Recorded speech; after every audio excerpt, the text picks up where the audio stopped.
এটা আমরা করে নেব, আমাদের অনেকগুলো মিস গেছে। আর আচ্ছা, এটা আগে কি করানো হয়েছিল?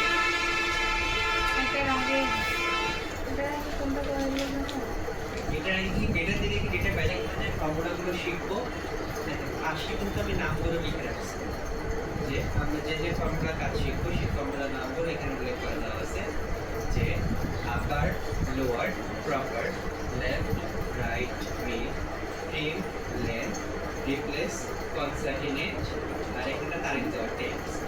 এখন এগুলোর কাজ আমরা এখানে ক্লিয়ার করব। দেখেন, তো এখানে কিছু নাম লেখা আছে, যেখানে লেখা আছে কি যে মোহাম্মদ সুলতান হোসেন, এখানে সবগুলো ছোট হাতে। এখানে লেখা আছে মোহাম্মদ সুলতান হোসেন, সবগুলো বড় হাতে। এখানে কিছু স্পেস দিয়ে এখানে আলাদা আলাদা করে লেখা। তো এখন আমাকে বলা হলো কি যে এই সবগুলো লেখা, যেখানে সবগুলো লেখা ছোট হাতে করা আছে, এই সবগুলোকে আপনি বড় হাতে লিখতে চান সবগুলো। আপনি কি করবেন, যে এখানে কার্সরটাকে রাখবেন, এখান থেকে টেক্সটে ক্লিক করবেন। দেখেন এখন নিচের দিকে স্ক্রল করে লেখা আছে এখানে আবার, আবারে ক্লিক করার পর এখন যে আপনি যে লেখাটাকে বড় হাতের করতে চান সেই লেখাটাকে সিলেক্ট করবেন, তারপর ওকেতে ক্লিক করবেন। সবগুলো লেখা বড় হাতের করে দিছে, যে এটা হচ্ছে আবারের কাজ। গরম লাগতেছে, তো এখানে আমরা আকারের মাধ্যমে সবগুলো লেখা বড় হাতের করছি, লোয়ার সবগুলো লেখা ছোট হাতের করব। তো এখানে দেখেন লেখা আছে লোয়ার প্রপার, এই সবগুলো লেখাকে আমরা ছোট হাতের করব। এখানে কার্সরটাকে রাখার পর টেক্সটে ক্লিক করে দেখেন এখানে লেখা আছে লোয়ার। ক্লিক করার পর এখন যে লেখাগুলোকে ছোট হাতের করবেন সেই লেখাগুলো সিলেক্ট করবেন এখানে, তারপর ওকেতে ক্লিক করবেন। সবগুলো লেখা ছোট হাতের করে দিচ্ছি। এখন আমরা লেখাটাকে সেন্টেন্সের নিয়মে সাজাবো। তাহলে কি করবো, তোমার টেক্সটে গিয়ে এখানে দেখেন লেখা থাকবে প্রপার, প্রপারে ক্লিক করার পর যে লেখাটাকে সেন্টেন্সের নিয়মে সাজাবেন সেই লেখাটাকে সিলেক্ট করবেন, তারপর ওকেতে ক্লিক করবেন। সেন্টেন্সের নিয়মটা হচ্ছে কি যে প্রথম অক্ষর বড় হাতে, বাকিগুলো ছোট হাতে, আর নামের ক্ষেত্রে নামের প্রথম অক্ষরগুলো বড় হাতে। এটা হচ্ছে সেন্টেন্সের নিয়ম। আমি এটা তিনটা কাজ শিখছি, আপার, লোয়ার, প্রপার। ক্লিয়ার হয়েছি? পরবর্তী অপশনটা আসি, এটা হচ্ছে আমাদের লেফট, রাইট আর মিডল ফর্মুলা। এটার কাজ হচ্ছে কি যে first name, last name, middle নেমগুলোকে আলাদা করা, একটা নামকে আলাদা আলাদা করে ভাগ করা, এটার কাজ। তো এখন লেফটের মাধ্যমে ফার্স্ট নেমটাকে আলাদা করা হয়, কারণ ফার্স্ট নেমটা বাম দিকে থাকে, তাই লেফট ফর্মুলা বাম দিকে। রাইটের মাধ্যমে লাস্ট নেমটাকে আলাদা করা হয়, কারণ লাস্ট নেমটা ডান দিকে থাকে। আর মিড ফর্মুলা হচ্ছে যে মাঝখানে যে লেখাটা আছে সেটাকে আলাদা করা। তো এখন দেখেন লেফটে ক্লিক করে আমরা কি করবো, যেহেতু লেখা আছে মোহাম্মদ সুলতান হোসেন, আমরা এখানে মোহাম্মদ নামটাকে আলাদা করে নিয়ে আসবো। তো প্রথমে করবো কি যে টেক্সটে গিয়ে দেখেন এখানে লেখা থাকবে লেফটে ক্লিক করার পর এখানে নামটা সিলেক্ট করবেন, যে নামের প্রথম অক্ষরটাকে নেবেন সেই নামটাকে সিলেক্ট করতে হবে এখানে। তারপর এখানে লেখা আছে নাম্বারস অফ ক্যারেক্টার, যে আমরা যে নামটা নিচ্ছি এই নামটা লিখতে কতগুলো অক্ষর লাগতেছে সেটা আমরা কি করবো, এখানে লিখে দিব। তো মোহাম্মদ লিখতে কয়টা অক্ষর লাগছে একটু বাম দিক থেকে কাউন্ট করে নেব, 8টা। তো এখানে খেয়াল করবেন যে বানান মানে কাউন্টে যেন ভুল না হয়, এক্সাক্ট আপনাকে সঠিক কাউন্টটা করতে হবে। আমরা এখানে লিখে দিলাম 8। দেখেন এখানে মোহাম্মদ লেখাটা চলে আসছে। যদি আমরা এখানে 8-এর পরিবর্তে 7 বা আরো কম লিখতাম তাহলে কি হতো, যে শেষ যে দুটো অক্ষর আছে ওই দুটো অক্ষর আসবে না, আপনাকে ওটা কি করতে হবে, পুরোপুরি ভালো মতো কাউন্ট করতে হবে। আর এক্সেল এর ভিতরে যে স্পেসও একটা ক্যারেক্টার, আমরা যে মাঝখানে স্পেস দিই এটা একটা ক্যারেক্টার, আপনাকে এটা সহ কাউন্ট করতে হবে, পরবর্তীতে কাউন্ট করবে, ঠিক আছে? এখন আমরা লাস্ট নেমটাকে দিব, শেষের অক্ষরটা। এখন এটার জন্য আমরা ইউজ করবো রাইট ফর্মুলা। তো প্রথমত যাব টেক্সটের ভিতরে, এখান থেকে সিলেক্ট করবো রাইট। রাইটে ক্লিক করার পর এখন যেই নামের লাস্ট নেমটাকে নেবেন সেই নামটাকে সিলেক্ট করলেন, আমি নামটাকে সিলেক্ট করলাম। নাম্বার অফ ক্যারেক্টার্স, হোসাইন লিখতে কয়টা অক্ষর লাগছে এখন ডান দিক থেকে কাউন্ট করেন, 7টা। এখানে 7 লেখার পর এখানে ওকেতে ক্লিক করব, এখানে দেখেন 7 লেখা মানে হোসাইনটা চলে আসছে। First name, last name. এখন আমরা মাঝখানে যে নামটা আছে সুলতান, এই নামটাকে আলাদা করে নিয়ে আসতে চাই।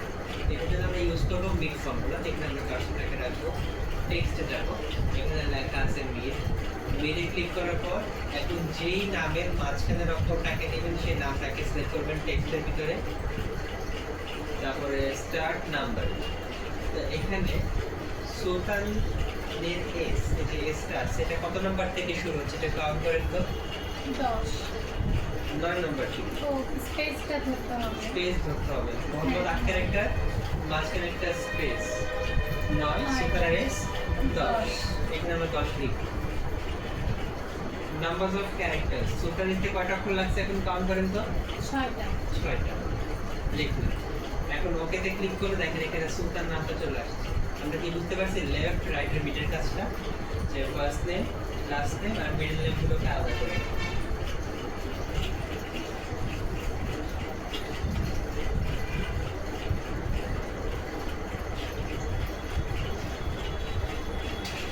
জি জি জি।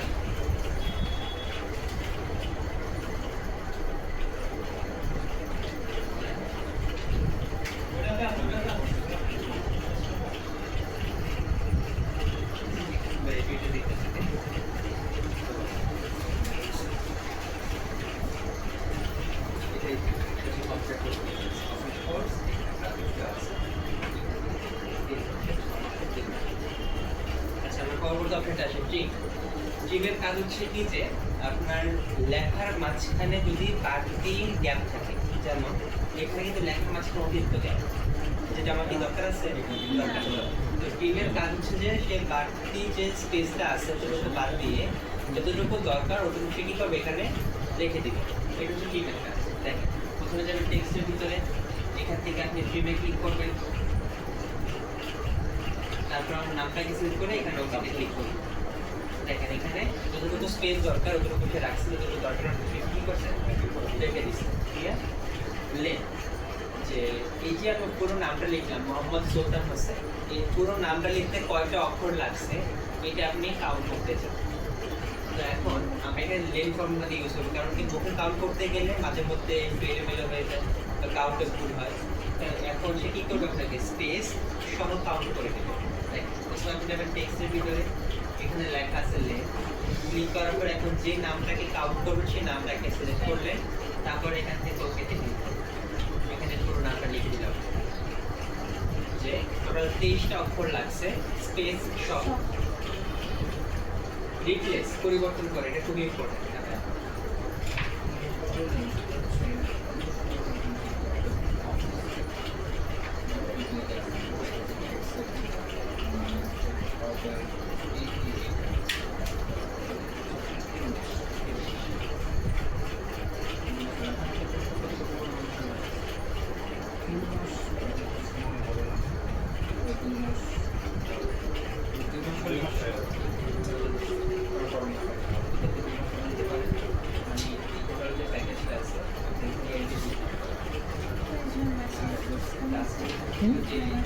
একজনের ভিডিও কল হয় না এতক্ষণ করতে হয় 3 মাস।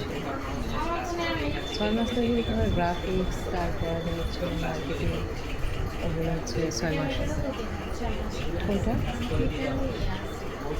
এটা জানি না, আমি 3 মাস করেছি।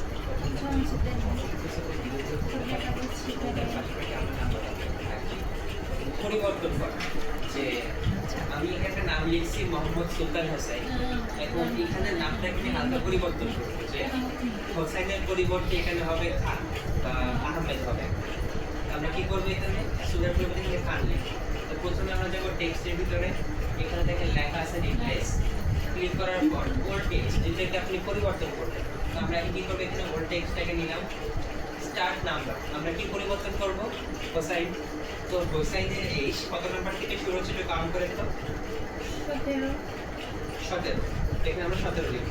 স্পেস সহ কাউন্ট করছেন না। হ্যাঁ নাম্বার অফ ক্যারেক্টার্স হোসাইন লিখতে কয়টা অক্ষর লাগছে? 7টা 7টা। এখন এখানে নিউ টেক্সট আমরা যেটা দিয়ে পরিবর্তন করব সেই নামটা এখানে লিখে দিব। আমরা এটা লিখে দিব খান, কে এইচ এ এল খান। এখন ওকেতে ক্লিক করব, দেখেন এখানে লেখা আছে কি মোহাম্মদ সুলতান খান, হোসেনের পরিবর্তন। এখন সাপোজ আপনি এটা না লিখে এখানে লিখবেন কি যে মোহাম্মদ ধরেন মামুন শিকদার লিখবেন, এখন সুলতান হোসেন বাইক দিয়ে মামুন শিকদার লিখবো আমরা এখানে। তো প্রথমে যেমন টেক্সটের ভিতরে এখান থেকে আমরা সিলেক্ট করবো রিপ্লেস ওল্ড টেক্সট, পুরোনো লেখাটাকে স্টার্ট নাম্বার আমরা এখন কি করব সুলতান থেকে বাদ দিব এখন সুলতানের এস কত নাম্বার থেকে শুরু হচ্ছে 10 10 নাম্বার অফ ক্যারেক্টার সুলতান হোসেন দুইটা মিলে কয়টা অক্ষর হয় স্পেস সহ 6 7 13 মাঝে একটা স্পেস 14 এখন আমরা কি দিয়ে পরিবর্তন করব সেই নামটা এখানে আমরা লিখে দিব লিখে দিলাম এখানে মামুন শিকদার এখন আমরা ওকেতে ক্লিক করে দেখি এখানে চলে আসবে মোহাম্মদ মামুন শিকদার নামটা পরিবর্তন হয়ে গেছে এটা হচ্ছে কি রিপ্লেসের কাজ পরবর্তী অপশনটা হচ্ছে কনসলিডেট যে এটার কাজ হচ্ছে যদি লেখাগুলো বা সংখ্যাগুলো আলাদা আলাদা ঘরে থাকে ওগুলোকে আপনি একত্রে একটা ঘরে আনতে পারেন যেমন দেখেন যে এখানে লেখা আছে মোহাম্মদ সুলতান হোসেন একই নাম তিনটা কি করা আলাদা আলাদা ঘরে আছে এখন এগুলোকে আপনি কি করছেন একটা ঘরের ভিতরে আনতে চান তাহলে প্রথমে কি করব এখানে যাব টেক্সটে গিয়ে দেখেন এখানে লেখা আছে কনসলিডেট ক্লিক করার পর এখন প্রথম টেক্সট 1 প্রথম টেক্সট পরবর্তী ঘরের টেক্সট না নিয়ে এখানে দিবেন স্পেস স্পেস দিয়ে পরবর্তী ঘরে আসলে দেখেন এখানে কাপড় মধ্যে চিহ্ন চলে আসবে দ্বিতীয় ঘরে আমরা নাম সিলেক্ট করব তারপরে আবার স্পেস দিব আর এখানে শেষের নামটা সিলেক্ট করব এক ঘর বাদ দিয়ে স্পেস দিবেন স্পেসটা যদি আমরা না দিই তাহলে কি হবে দেখেন এখানে কি লেখার মাঝখানে গ্যাপ আছে না। গ্যাপ দিতে পারতেছেন এখানে গ্যাপ আছে যদি আমি এখন স্পেসটাকে কমাই দিই এখান থেকে স্পেস আছে এখন এখানে না। লেখা কি বুঝতে পারতেছেন না এই জন্য এক ঘর বাদ দিয়ে স্পেস দিবেন তারপর এখানে আমরা ওকেতে ক্লিক করব দেখেন মোহাম্মদ সুলতান হোসেন নামটা ছিল আলাদা আলাদা ঘরে এটাকে আমরা কি করছি একটা ঘরের ভিতরে নিয়ে আসছি ক্লিয়ার পরবর্তী অপশনটা আসি আপনারা কিন্তু শর্ট ডেট লং ডেটের কাজ শিখছেন সংক্ষিপ্ত তারিখ ব্যাখ্যায় তারিখ শিখছেন এটা আমরা নাম্বার ফরম্যাটের ভিতরে তো এখন এখানে একটা শর্ট ডেট লেখা আমরা এই ডেটটাকে লং ডেটে রূপান্তর করবো আর এটাকে ব্যাখ্যায় লিখবো এটাকে প্রথমে কি করবো এখানে কার্সরটাকে রাখার পর টেক্সটে যাবেন স্ক্রল করে দেখেন এখানে লেখা আছে টেক্সটে ক্লিক করবো দেন আমরা যে তারিখটা এখানে লিখছি সেই তারিখটাকে সিলেক্ট করবো এখানে ফরম্যাট টেক্সটে গিয়ে এখানে লিখবেন 4টা ডে স্পেস 4টা এম মান আর এখানে লিখুন না 4টা ওয়াই 4টা ডি 4টা এম 4টা ওয়াই লিখছি এগুলো বেশি লেখা যাবে না 4টা কি করা যাবে না বেশি লেখা যাবে না এবং 2টার কম লেখা যাবে কেন লেখা যাবে না সেটা আমরা দেখে দেখি এখন ওকেতে ক্লিক করব দেখেন এখানে আমাদের কি লেখা আছে টিউসডে অক্টোবর 2020 মানে এটা হচ্ছে ব্যাখ্যায় লিখে দিচ্ছি এখন যদি আমরা এখান থেকে একটা করে মান কমাইতে দিই